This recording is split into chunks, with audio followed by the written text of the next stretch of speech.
আসসালামু আলাইকুম।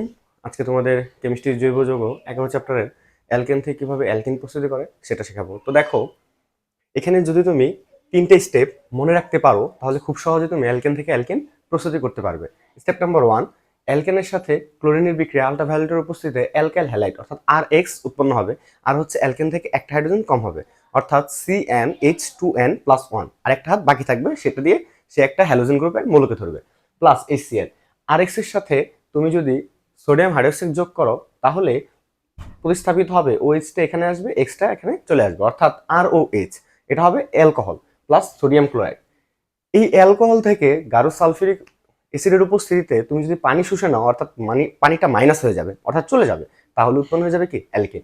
এই 3টে স্টেপ তুমি যদি মনে রাখতে পারো খুব সহজে তুমি অ্যালকেন থেকে অ্যালকেন প্রস্তুতি করতে পারবে। তো চলো আমরা একটা উদাহরণ দেখি। তোমাকে ধরো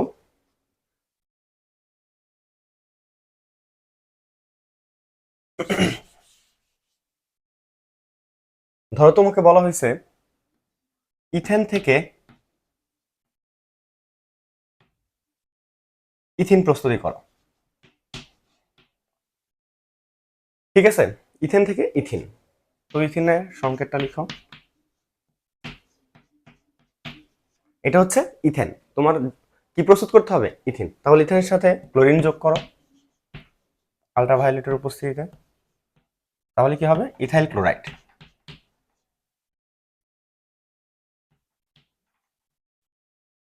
প্লাস কি উৎপন্ন হবে? HCl।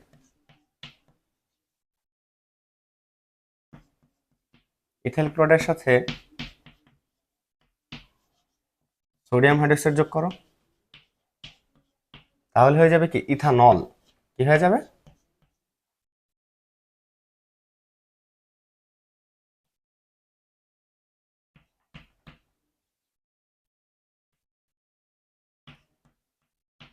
Plus NaCl। এখন এই অ্যালকোহল থেকে তুমি যদি পানি শোষণ করে নাও তাহলে কি হয়ে যাবে? ইথিন হয়ে যাবে।